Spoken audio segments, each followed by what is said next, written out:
huge news as Amber Heard has decided to target Jason Momoa and James Wan by saying Jason Momoa would dress up like JD in order to go after her. He was doing that on Aquaman 2. And James Wan, he would yell at her. He would treat her poorly. Oh man, I mean, this stuff right here, this is how you guarantee there will be no job opportunities in the future. She is blacklisted for sure, confirmed. So you know those therapy notes that she kept talking about saying, oh, if only they'd been in the trial, she'd get JD. Well, apparently she decided to go after other people too, including James Wan and Jason Momoa. And this, so it looks very much like retaliation, as got less than a second in the trailer for Aquaman 2.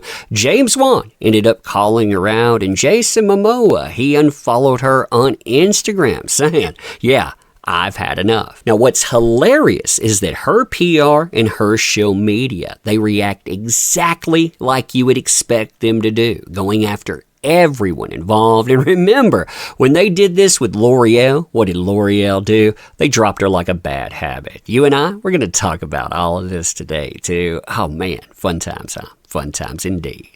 All right, so hey there to all you fine folks on this fine day. By the way, I hope you are doing excellently. Man, this not only tells you everything you need to know about Aquaman, about Warner Brothers and their thoughts on and really how is, even for people that advocated for her, but this is messed up because James Wan, he just got out of the hospital. You can see Deadline talk about this. This was a stress-induced problem. It was quote-unquote extremely rough and scary. And what does James Wan find himself returning to? Oh, just headlines like this. details Jason Momoa, James Wan's toxic behavior on Aquaman 2 said. And they lie too. They go on to say, she claimed that Jason Momoa wanted her to get fired from Aquaman 2 after the JD defamation trial. Isn't that crazy? I mean, we went from her saying that James Wan and Jason Momoa, they were her advocates, to now, they were the ones that were after her, and they too were not treating her right. And this has to be one of the biggest screw-ups by her and her PR team so far. Why? Because when she's alleging harassment and unfair treatment by the star of Aquaman and by the director there, that shopped Hollywood comeback she keeps talking about, who exactly would ever hire you? I mean, this proves the blacklist I've been talking about. Listen to this too.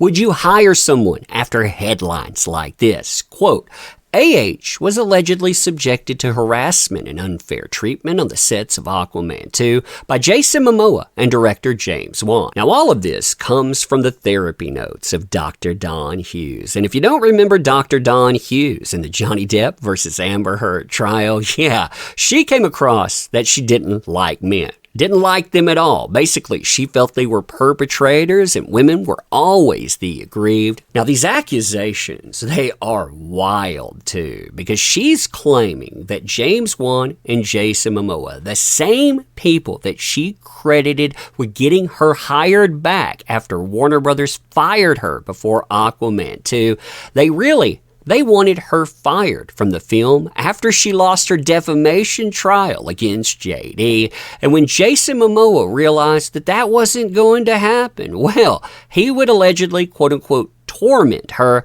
by coming to the set dressed up like JD. I kid you not. That's what you have detailed here. That's what's being reported. I mean, look at this. These are from those notes. This is stuff you never got to see before. I do my work.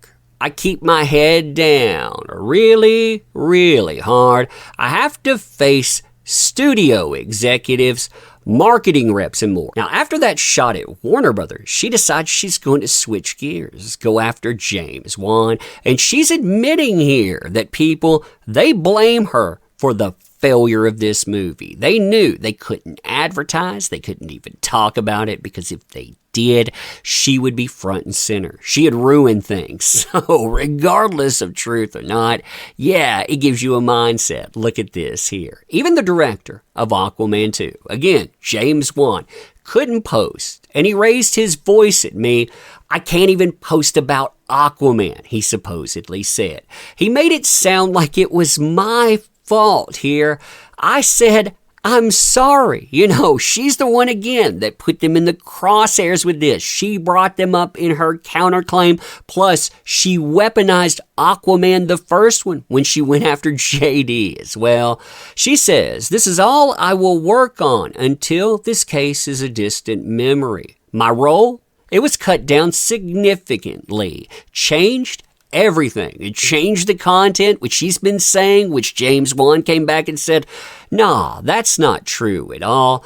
Even Jason, talking about Jason Momoa here, said he wanted me fired as well. So, James Wan, again, Jason Momoa, her advocates, they supposedly wanted her canned. Now, after she brings up Zack Snyder and his wife producer, saying that they stood by me. By the way, Zack, I hope that you not only watched that trial, but I hope you really look at what gets aimed at people that stand with her. Everyone gets this treatment. I mean, every single person on a long enough timeline.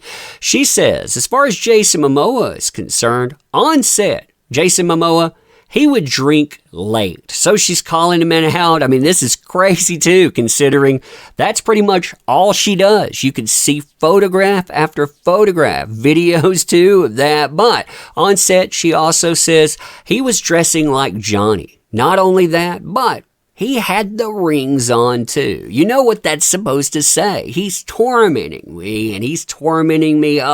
He's reminding me of these terrible things. And meanwhile, I did my job, and I did it professionally. Man, if you got any proof of this, you better produce it, because this is how you get sued. She says then that nobody could take selfies with me on set. I would believe that, by the way. You know, those marketing reps and more, I'm sure that they said, hey, you know, you may be part of this, but you're not good for this movie at all. And she wasn't. They didn't even want her there. That's the craziest part. But she says she was given a blackout. Don't post anything on social media. And she says it was for me. That's just me. Only me. Everyone else, they could post from the set. So that tells you, I think that's probably true. She was told, hey, don't damage this any more than you've already done. But you can see, again, what they're doing here. And the media that are shilling for her PR team, you can tell they've connected. They've spread this everywhere. Right after the trailer came out, she has less than a second in it. Like I said, this ends you right here. This confirms what I've been saying. She is blacklisted in Hollywood. She's all but admitting it here. But let me know what you think. And as always, appreciate the heck out of you. You make this stuff work. Thank you. Can't say that enough. Check out those links in the description. We could always use your help. Sub to the channel too. And thank you.